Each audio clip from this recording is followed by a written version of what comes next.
welcome to Tea Time in Olympia. This month on Tea Time, we're talking with Teresa Guajardo and Kendra Malm. Teresa Guajardo will be talking about the mental health practitioner's role in helping people transition and the services provided by the Rainbow Health Center. Kendra Malm will be talking about her recently produced play, Life is Complicated, and her role as artistic manager at the Olympia Little Theater. So let's get started. In a moment, you'll hear my co-host, Amy Layton, interview Teresa Guajardo from the Rainbow Community Health Center about the mental health practitioner's role in helping people to begin their transition process. But first, I want to take a minute to acquaint you with some terms that you may hear during that interview. We're going to be asking Teresa specifically about how people who identify as non-binary with regard to gender go about accessing the tools of physical, medical, and legal transition. So I want to define a few terms for you so that you know what you're listening to. Non-binary gender identities refer to people who identify not as men or as women, but as something in between, some combination of both, or somehow outside of the binary system that our traditional Western society has imposed on most people. This system goes something like this. If you are assigned male at birth, you are pronounced a boy and then a man, and you are expected to behave in a manner coded as masculine and to fulfill a certain social role on that basis. If you are assigned female at birth, you're expected to grow up to be a girl and then a woman and to behave in a feminine manner and fulfill the role attached to that. Now, some people believe that gender identity is an innate part of the human personality. Some people believe that it is socially constructed. But one thing is certain, it is a matter of identity and not determined by a person's genitalia. More and more people are identifying as somewhere between these two traditional roles of man and woman, or outside that system entirely. Non-binary is an umbrella term that contains several more specific identities. Some of those that you may hear referred to include genderqueer, bigender, polygender, pangender, agender, intergender, gender fluid, gender creative, neutroids, androgynes, and gender nonconforming. Each of these is a specific identity within the non-binary label, and some non-binary identified people may wish to have access to the medical tools of transition, such as hormones and surgery. Some may not. Some may wish to access the legal tools of transition, like legal name changes or changes on documents. And others may simply wish to present their gender in a non-traditional way. Many non-binary identified people like to use gender-neutral pronouns. However, some may wish to use the standard he, him, his, or she, her, hers. Some people see a non-binary identity as a way of subverting the traditional system of binary gender. Some simply feel that it's a better way of describing how they view their own gender as defined by their own inner sense of self. Many people now see gender identities as existing on a spectrum, with man and woman as the endpoints of the spectrum, but an infinite range of shades and nuances in between. To go back to that list of terms earlier, a bigender person, for example, might be someone who sees their gender identity as a mix of masculine and feminine, male and female, man and woman. A polygender person might see their identity as a blend of many different genders. A pangender person might consider themselves as encompassing all genders. An agender person identifies with no gender identity in particular. An intergender person is a non-binary person who may also have an intersex condition, such as androgen insensitivity syndrome or any other intersex condition. A gender fluid person is someone whose gender may move back and forth along that spectrum and may be a different sense of blended genders at any different time or on any different day. An androgynous person is someone who might identify or present in a manner that is neither strictly masculine nor feminine, but what some people also call unisex. Gender nonconforming is another general label that refers to a person whose presentation or identity does not conform to the standard binary system. So we hope that's been helpful for you and that it will help you to understand some of the terms that you'll hear in the interview that we're about to show. So thank you very much, and let's move on. Hello, I'm Amy Layton, and I'm interviewing Teresa Guajardo today. So, Teresa, can you tell us a little bit about yourself and what you do? All right. Well, I'm a mental health counselor, and I've been a mental health counselor for about 10 years now. And my partner and I, my wife and I, have created Rainbow Health Center. And so I work out of Rainbow Health Center as a counselor, and then we're also trying to create this one-stop shop. Yeah.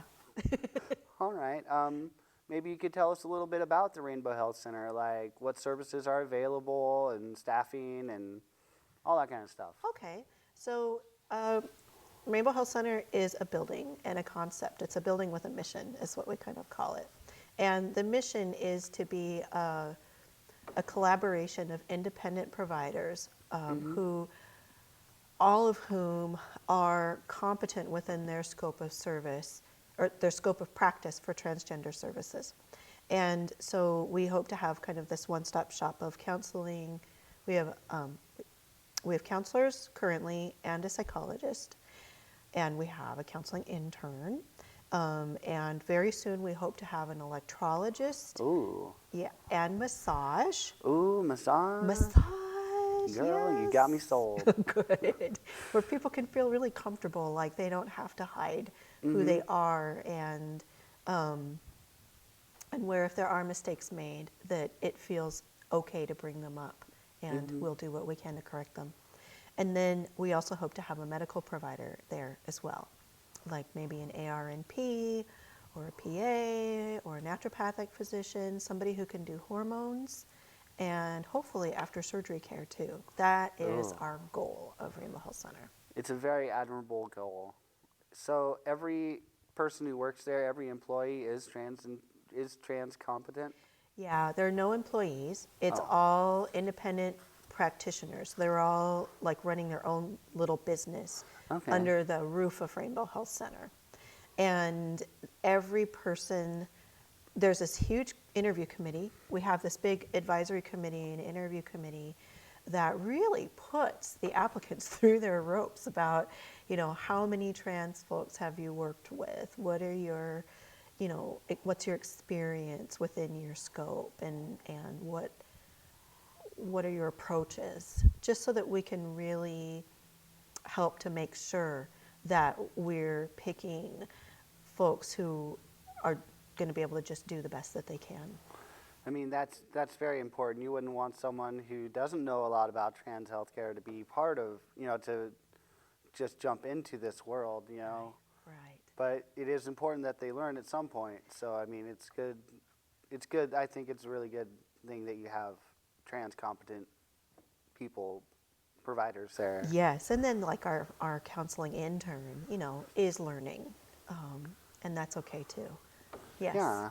So, like, what need did you see in the community that prompted you to start the Rainbow Health Center? The Rainbow Health Center. That's a great question. So, way back, I used to work at Safe Place, and I did a lot of work with domestic and sexual violence. And then I realized I needed to get out of the crisis end of things and into the healing end of things. And I realized that trauma wasn't just up here where people talk about it and it makes it better. Trauma kind of gets stored in the body and everywhere. And so I decided that I wanted to do counseling in a different way. And so I went to massage school, because totally doesn't that make sense? Well, And I went to massage school so that I could learn about how trauma impacts the body, both physical and psychological trauma, and help folks work through it with their body. And then I used massage school to get me through graduate school.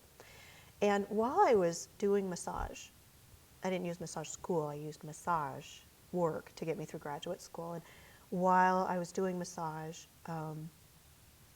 trans and queer folks just kept coming to me for massage and body work, and really opened my eyes to, oh, this is something I need to learn, and about how folks can connect with bodies that haven't felt congruent for them. That was a big deal. And so then once I got out of grad school and became a counselor, folks just started seeing me that way too. And I had to learn, catch up. And I just got overwhelmed by the need and realized that part of my job as a human being growing older is that, what kind of legacy am I going to leave? What can I do to make this world a better place? And realized that increasing access to trans services was really, really important to me because of so much need out there. And so creating Rainbow Health Center is our way of creating a space where there's more services and more access to services, and where people can learn and heal and grow, and a safe space for the providers as well. I think I can't get behind this enough. I do believe that this is the best thing I've seen happen for trans healthcare in Olympia for a long time, because a one-stop shop is like, I hate to use that term, but I mean, it's just one place to get everything, so you know where you're going to go, know who you're going to see. I think that's really, thank you for doing that. I just have to say that. Thanks. So as a mental health practitioner, can you tell us about your experiences working with trans people?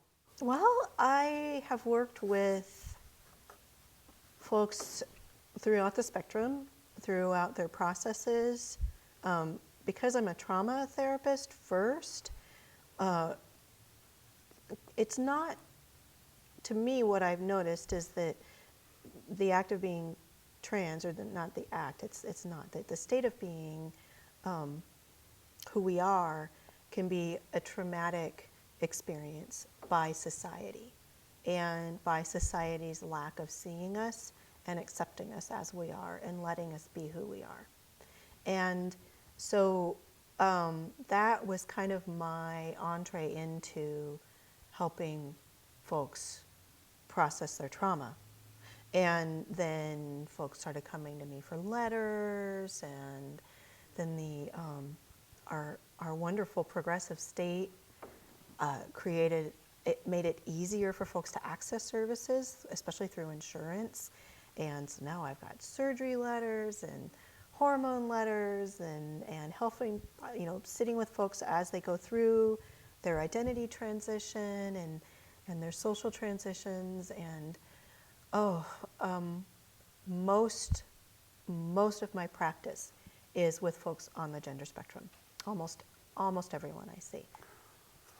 So, I mean, you see so many people. What has been the most rewarding experience so far that has arisen from the Rainbow Health Center and helping people? I mean, I know it's rewarding to help people, but I mean, is there a special moment that's really stuck out for you? Probably the most rewarding moment for me is also the hardest moment for me, and that is when I stop seeing someone because they don't need me anymore. They're done. They're ready to launch. And, I cry. I go into the kitchen and I cry. But it is also just the best thing, because that means that I've done my job. It's always different for people at the beginning of transition. Mm-hmm. So could you maybe explain the process from a mental health aspect of, like, the process of starting and what arises? So many people, they come to it from so many different directions. And so I've seen young folks who are hitting puberty and they hate their bodies, and they'll start coming in and we'll start working together to figure out what's really going on. And then when they realize that it's because their body, they're entering puberty, just doesn't fit.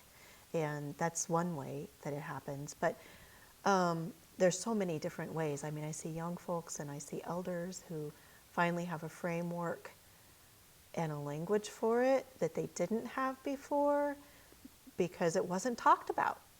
And they're coming in and going, wow, you know what? I'm genderqueer. And what do I do about it now in my 60s? And that is really amazing too, to watch folks come into their authentic selves. But how so many people find information online. I'm really thankful for all the online resources. And then, there's no wrong door at Rainbow Health Center. I think that, if you come in to see any of our providers and, hopefully they're going to have training and sensitivity to be able to help you connect with what's going on for yourself and to help you become your most authentic self. Okay. So, I just have to say this. It's never too late to start living your dream. That's an old adage, an old saying, but it's never, it's always true. It's never too late to start your dream. And I'm glad that a lot of people are starting their dreams with you and moving forward through that. Yeah. So, how do you approach non-binary identified people seeking transition tools such as therapy, hormones, surgery, or non-medical transition resources? Well, it's about feeling comfortable and authentic with yourself. And so I have this phrase that I use. It's for folks who eschew the binary, and I love it because younger people especially, they're like, you know what, I'm not so much into the girl-boy thing. I'm not into this whole binary piece. And who am I? And they really delve deep into exploring who am I? And it's really cool. Yeah. It is. And so sometimes they'll try hormones and it's like, okay, well, let's give the hormones a try. Let's see if this helps you feel more authentically yourself. And sometimes they'll try hormones for a while and then stop because they've reached a point in their secondary sex characteristics where they're happy. And other times they might decide that they want surgery, like a top surgery, in order to feel more authentic without claiming a single point on the binary male-female piece, but somewhere in between. And I'm good with all that. Okay. Yeah. Okay. So let's see. In an earlier episode, we kind of talked about the WPATH standards of care from a medical perspective, from a medical provider. Could you explain the mental health aspect of the WPATH? I mean, I know there's guidelines medically. Are there guidelines for the mental aspect as well? There are. WPATH, thankfully, has changed a lot. And so the old standards of care had some pretty severe requirements. And the newer standards of care, luckily, are not quite as stringent. And I'm thankful for that. For the mental health aspect, and know that not every insurance company requires the WPATH standards of care, or they might make their own up, which I'm seeing a lot of. So a lot of the insurance companies make up their own hoops that people have to jump through, which gets really interesting. And some are more stringent and some are less stringent. And with WPATH, I'm trying to remember exactly, there's a list, there's 7 points. And basically what we have to do is to establish that the patient knows what they're doing and knows the risks and benefits, which is informed consent, that they don't have that they meet the diagnostic criteria for gender dysphoria or gender identity disorder, depending on what codes the insurance company are using. And that if they do have any other mental health issues, that mental health issues would not stand in the way of somebody being able to know what they're doing for transition. And so that's kind of, in a nutshell, what WPATH is looking for the mental health aspects of it. Okay. That's a good explanation. Yeah, and it's been a while since I've studied them, so I might be wrong, and so you might get some letters saying it's really this way, and I apologize for that. Well, some people are using the DSM-4, some people are using DSM-5, Some are some using people the are using the ICD-10. old WPATH, some people are using the Harry Benjamin standards of care, which, look, don't even get me started on that one. Yes. That one needed to go. Oh. There was a time when people had to identify within the binary gender system to get access to transition care. Do you see this changing in the mental health community? Like, are you seeing people that are non-binary actually just saying I'm non-binary rather than saying I believe I'm this, or Yeah, it depends on which providers you see, which counselors and psychologists, because they, the mental health professionals, there's a pretty broad spectrum of everything. But if folks are going by the DSM-5, they've really taken the binary out of it. And so it talks about, not conforming to your assigned gender, and belief that you are of the opposite gender, and then in parens it says or something else. I don't remember the right words, but basically it is really softening the binary language and allowing it to be more non-binary, just more of the spectrum, which I'm really thankful to see. So I know with folks, I try to encourage folks that they don't have to say that they're on the binary in order to get services from me and hopefully from the other providers at Rainbow Health Center. What changes would you like to see from a mental health care perspective in regards to trans-inclusive health care? Whoa. What thing irks you the most, and what would you like to change? What would I like to change for trans-inclusive mental health care or health care in general? Mental health care, regular health care. How about both?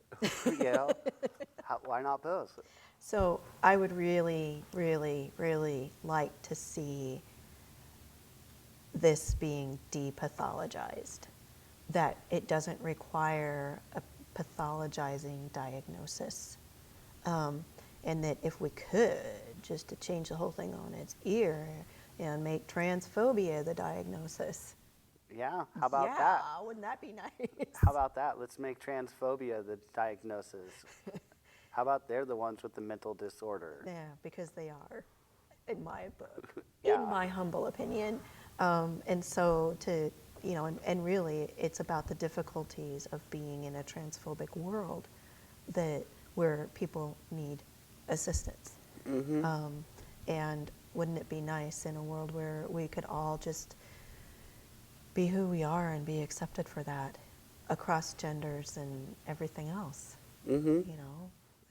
What is the biggest hindrance you have come across in the mental health community? Let's see. Well, I think right now it's getting all of the mental health providers up to speed on how to provide appropriate transgender care. Because sexual orientation and gender identity are protected classes, we as mental health professionals are not allowed to discriminate, which is great. And that doesn't mean that everybody really knows how to provide good care and how to provide non-biased, informed, affirming care. And that needs to be taught in the schools, in the counseling schools, in all of these medical professional schools. And so right now, I think that that's the biggest hindrance, is that people get out of the schools and they haven't necessarily learned what they need to learn in order to be a good provider for trans folks. Yeah.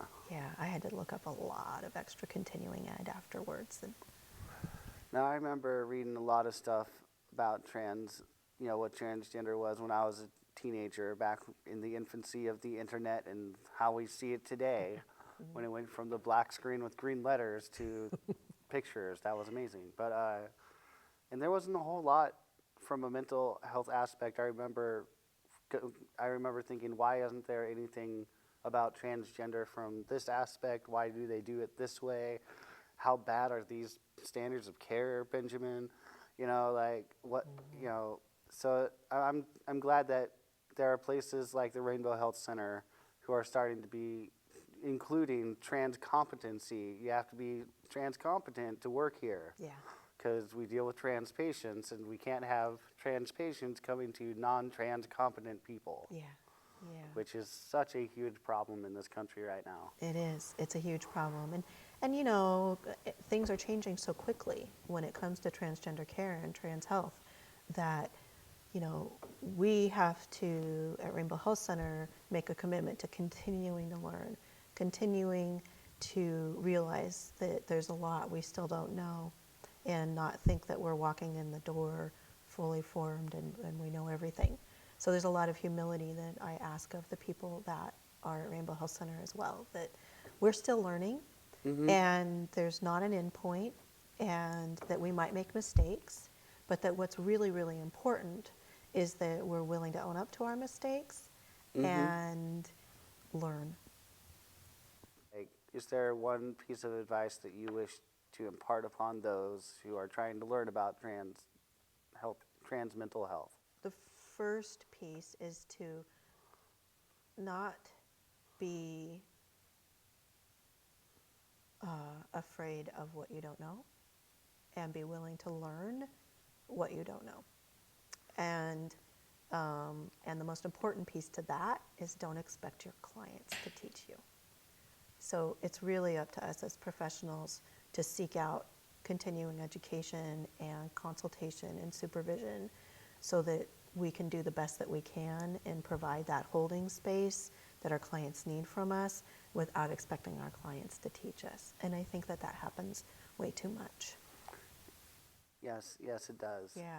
I hear all the time from other trans people online who have to teach their mental health provider, if they're lucky enough to get one that will work with them in their state. They have to teach them and bring in paperwork and go over stuff and actually teach these people how to help them, and then they don't even follow their own rules. That's just an all too common thing. Yeah. Is there any other advice you think I should give to mental health professionals? Not to see us as others, but to see us as human beings that are trying to align their lives to a better state. And we shouldn't be dismissed as crazy when we are clearly not crazy. And I haven't necessarily seen that a lot here in Olympia, but I have seen it a lot around this country and around the larger world, where they just won't deal with trans patients because they think we're crazy. And I mean, the number of therapists that I have seen online that are in the Olympia area that are trans inclusive has grown exponentially over the last couple of years. Yes. But being a trans teenager, there was only one or two, and they were always booked, and they were super expensive. So I guess, another message would be, don't give up. If you're trans, don't give up. There are mental health providers that will work with you. There are mental health providers that will work on a sliding scale at some places. Just don't give up. Yeah. It's so important, the work that you're doing by getting these messages out there. So I'm really glad that you're doing this and helping, because everybody's learning because of what you're creating too. I mean, we just wanted to, like I said earlier, we wanted to make the world a better place, just like you do, and this is how we're doing it. You're doing the Rainbow Health Center, and we're doing our little part, and together we'll all make the world a better place, one step at a time.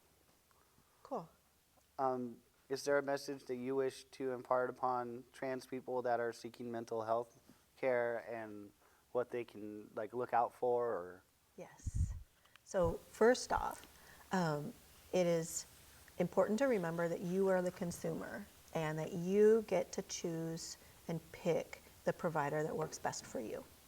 And so it's okay to interview your potential provider and ask questions and see if they are a good fit for you. And if they aren't, it's okay to keep looking. It's important. Sometimes it just comes down to chemistry and attitudes. So that's really important, and to not give up, because if you don't find the right provider with the first one or the second one, just keep looking. You get to shop around. it's Yeah. all about getting your mental health back to proper, or back to, where you need it to be. So could you tell us, we've talked a lot about the Rainbow Health Center. Could you tell us a little bit like where it is in town, Yeah. all that good stuff? Okay. So, and I forgot to talk about, one of the things that we are doing is we're creating a trans health fund. And so we've just kicked that off, and hopefully we're raising money so that folks who don't have enough insurance or want services that aren't covered by their insurance can apply to some of this trans health fund and get some things covered at Rainbow Health Center.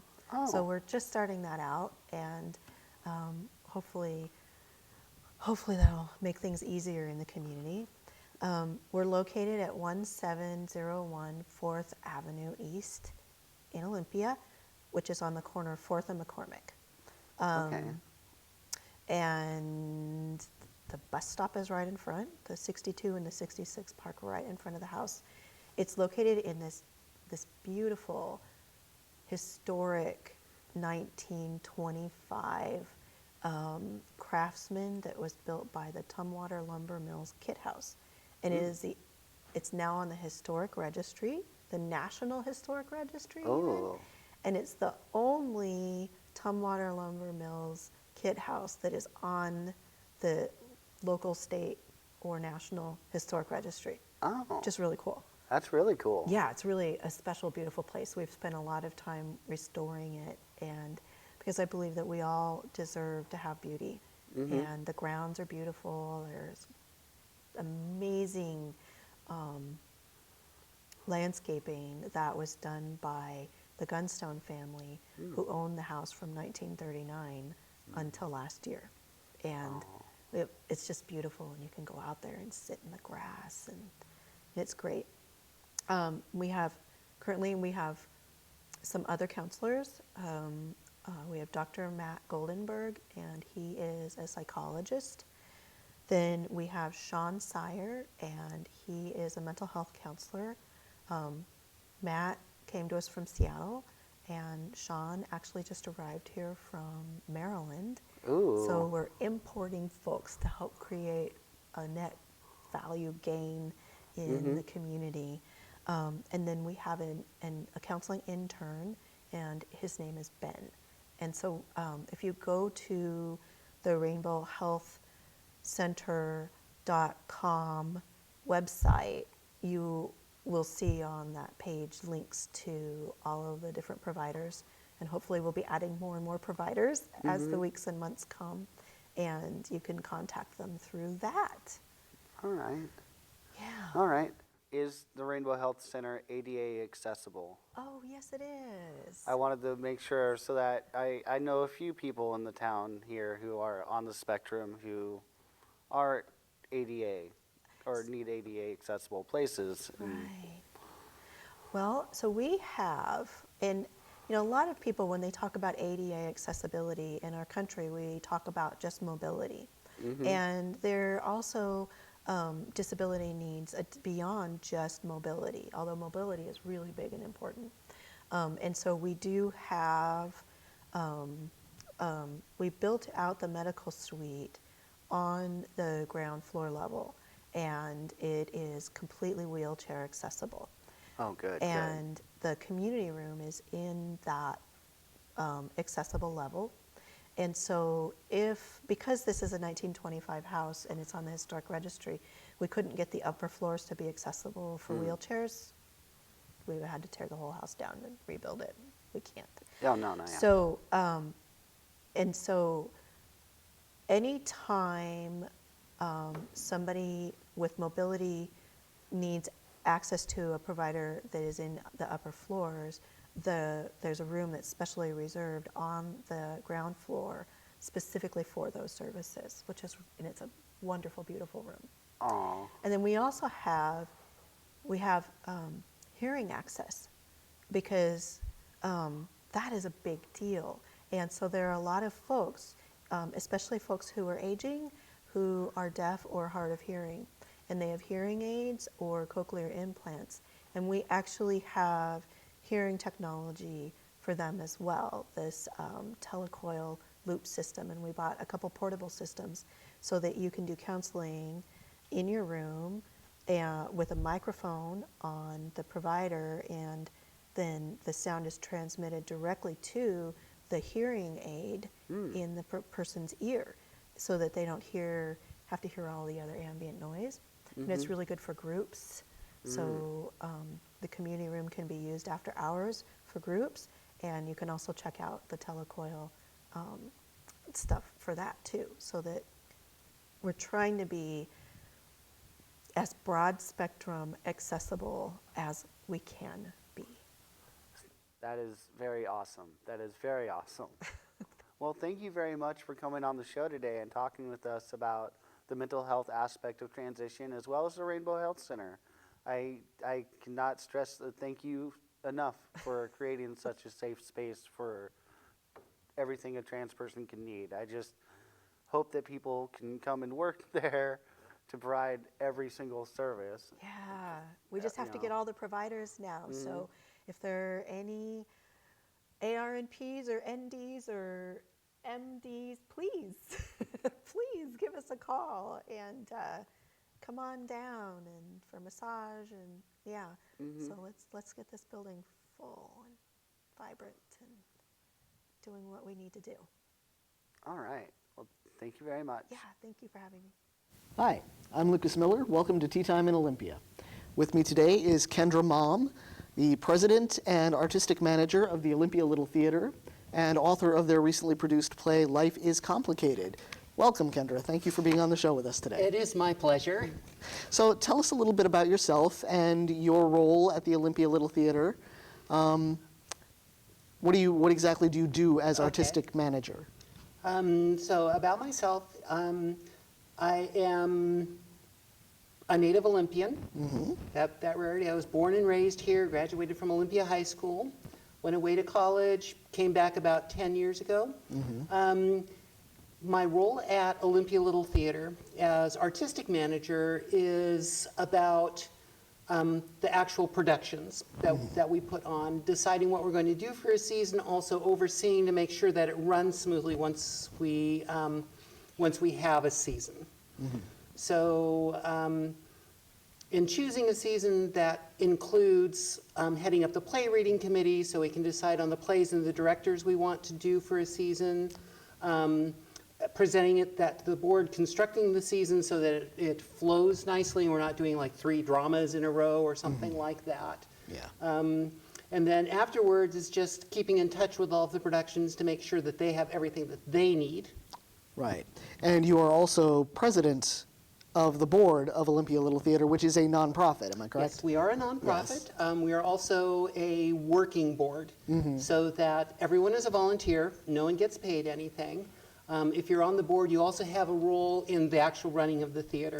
Besides, president, secretary, treasurer, we have artistic manager, we have publicity, facilities, sets, costumes, membership services, that sort of thing. So everyone has a role in keeping Olympia Little Theater running. Right, so it's a very hands-on kind of operation. Very hands-on sort of operation. Great.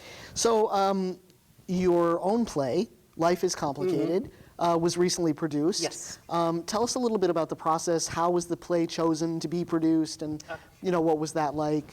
Well, the play was something I've been working on for about 5 years or so. Okay. And the way we choose a season is not that we choose plays and then find directors for them. We solicit directors to submit plays that they want to direct for us. Okay. And that particular season that we were soliciting plays, one of the members in the community had submitted an original play. And I mentioned to one of the other committee members that, well, I have this play that I've been working on for a while. I mean, why don't I submit it? And he had one that he had written, so we Okay. both submitted it. And the committee liked my play the best Yeah. of the ones that we had submitted, that they thought it was actually quite suitable for Olympia Little Theater. Excellent. So it wasn't something that, as artistic director, I say, okay, this is my play, you're going to do it. Yeah. So that, I had to get the approval of the support of the committee, the approval of the board before we could actually do it. Okay. Well, it must have been pretty gratifying to have your own play chosen It to. was. Yeah. Because, I thought it was good. And it was gratifying to hear that other people enjoyed Yeah. reading it and thought it would make a good play for our theater. So tell us a little bit about the play itself. What's it about? How did you come up with the idea? Well, it started with a part in a play that I didn't get. So I had auditioned for Women of Lockerbie, which we had done about 6 or 7 years ago.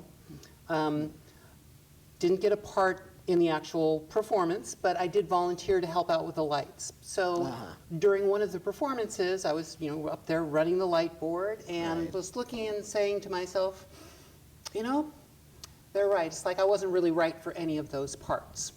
So I started thinking, okay, well, what would a part be that would be perfect for me? So I thought of, okay, a tall 40-something woman. Okay, what could be her problem? What could be interesting? Oh, she starts dating a younger man.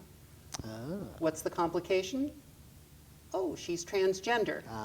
Okay. That one kind of came pretty naturally for me. Right. And then I started seeing several of the scenes in my head. Some of the confrontation scenes between Chelsea, the protagonist, and her new boyfriend, between Chelsea and her mother, between Chelsea and her father, and it wouldn't let go of me. Right. So I had to start getting it down on paper. Of course. Although the first thing I actually did before I started really writing anything was that I started to do a little research on playwriting itself, because it's not something I'd ever done except for a couple of things in high school English classes and things like that.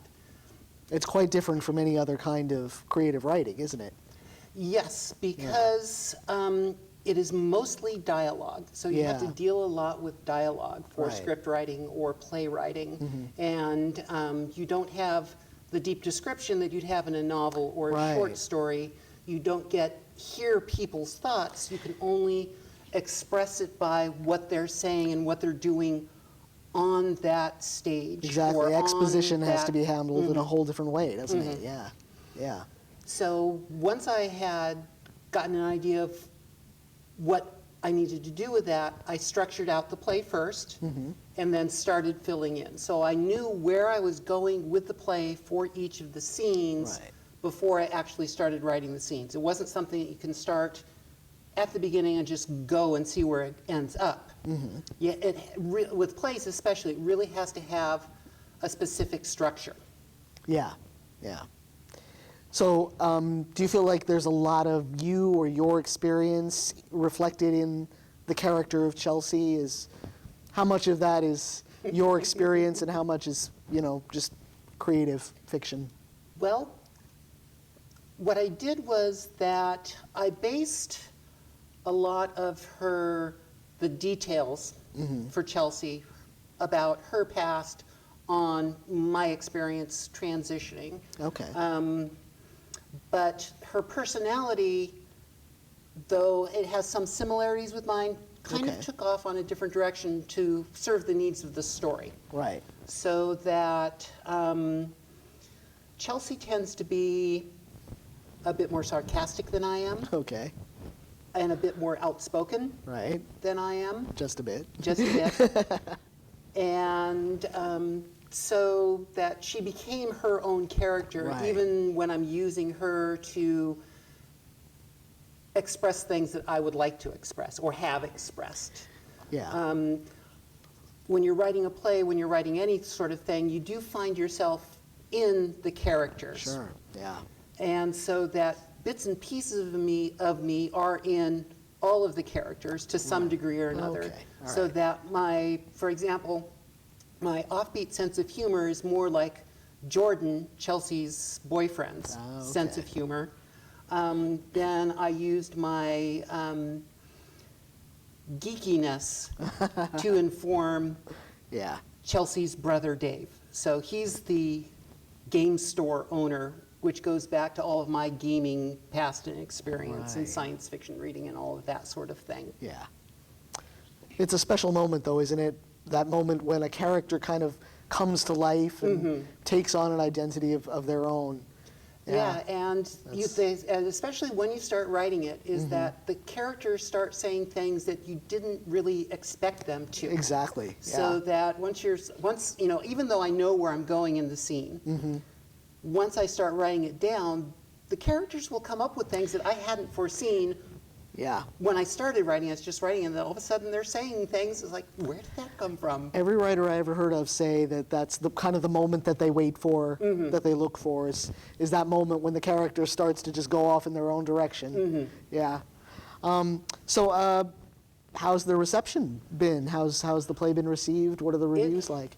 It has been very well received. It's very gratifying that people have enjoyed the play as much as I hoped they'd enjoy the play, because Yeah. I didn't want it to be just propaganda. I wanted it to be Right.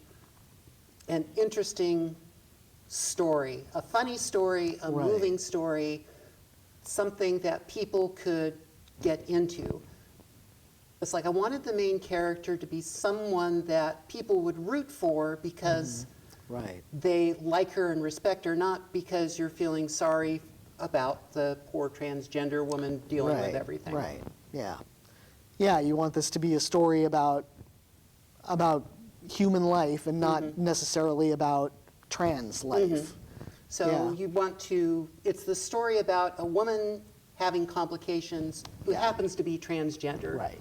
And the Yeah. complications are about her being transgender, but the story itself is not about that. Right.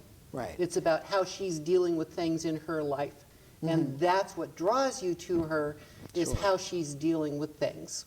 Yeah.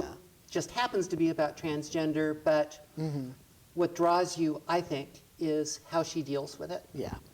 Have you had any negative feedback, either just artistically or because of the fact that the major character is transgender? I have not actually heard any. Okay. Good. I'm sure that there were people who walked out of the play once they figured out what was going on, because we do the reveal that she's transgender right at the end of the first act. Okay. So, but hopefully I'll have made it interesting enough that people want to stay and see how it comes out. Yeah. Yeah. So, what's next for you? Do you have a new play in the works? You gonna go on with playwriting? Or? I have ideas for several other plays.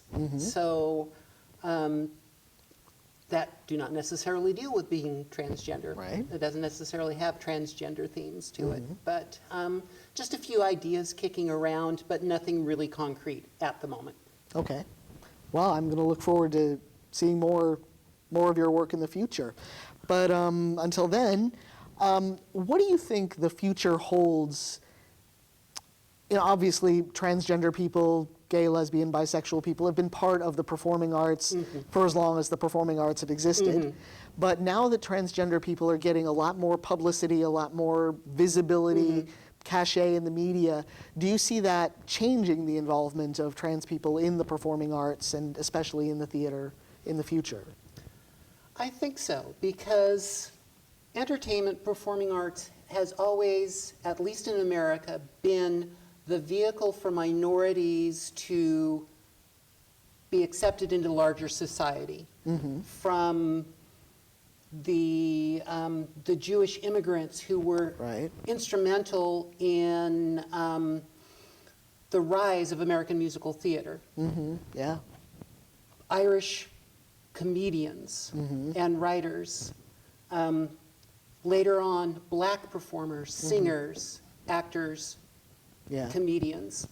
That theater, entertainment is a way for the minority to introduce themselves to the majority of Americans, so that, in not a stereotypical way, but to be able to like tell their story Yeah. and get people to know what their experiences are. Yeah. Yeah. So, do you want to? Is there any particular message you would like to send to transgender people in the arts, especially the performing arts? Well, it's to transgender people in the arts is, okay, at the moment we're kind of coming in at the ground floor. But this is where we're starting. And Yeah. this is where we start our journey to acceptance in the mainstream. That right now, it's the familiarization stage for transgender people, that Right. Catholic people, Jewish people, immigrants, black, Latino, gay and lesbian have gone through. Right. So that hopefully the next stage will be the normalization stage. So that we haven't yet found the Bill Cosby, the Ellen DeGeneres, that would make, well, Yeah. Bill Cosby before that Well, whole came okay, down. yeah. But the person that would make their experience seem Right. normal to people. Do you think we've seen a little bit of that coming already with films like Transamerica? It's still in the familiarization stage. Okay. And hopefully we will be getting to the stage where we can have trans people telling their own stories and performing in their own stories, rather than have cisgendered people Right. telling the stories, performing in them. Yeah. Yeah. And it's just getting a start now with trans people doing the writing, doing the acting, doing the producing. So, when your play was in production, what was your role apart from being the writer? So What did you? my role in the production was kind of overseeing things and making Okay. suggestions, and also explaining what I meant at any one time. Also making changes when people were saying, okay, that doesn't sound quite right, can we do it this way? I said, okay, that works, how does this work? One notable thing was that Zoe, Chelsea's best friend, the obligatory comic relief best friend in a romantic comedy, Of course. her slang was a bit dated, because she was talking more like she was in the 80s. So that Okay. one thing that Erin Yeah. did for us in that role is update her slang for me, because you know, I am past 50 now, so the younger people's slang is like, I Yeah. haven't quite experienced that. Right. So, your experience with the Olympia Little Theater, I take it it's a pretty accepting environment. It has It's- always been yeah. very positive. Good, Even when I wasn't officially out to everyone, a lot of people knew, and I had told people over the years. Right. It kind of became official the year before last, when we did Come Back to the Five and Dime, Jimmy Dean, which has, as a major character, a trans woman, and that I played that part. Okay. And that was one of the plays that I proposed for that particular season that Catherine Beale directed for us, because I really wanted to play that part, to be able to play the part of a trans woman, being a trans woman, playing the part of a trans woman. Right. And not having a cisgendered woman or even a cisgendered male Yeah. playing yeah. the part. And that's kind of when I became officially out to the Olympia Little Theater Okay. community.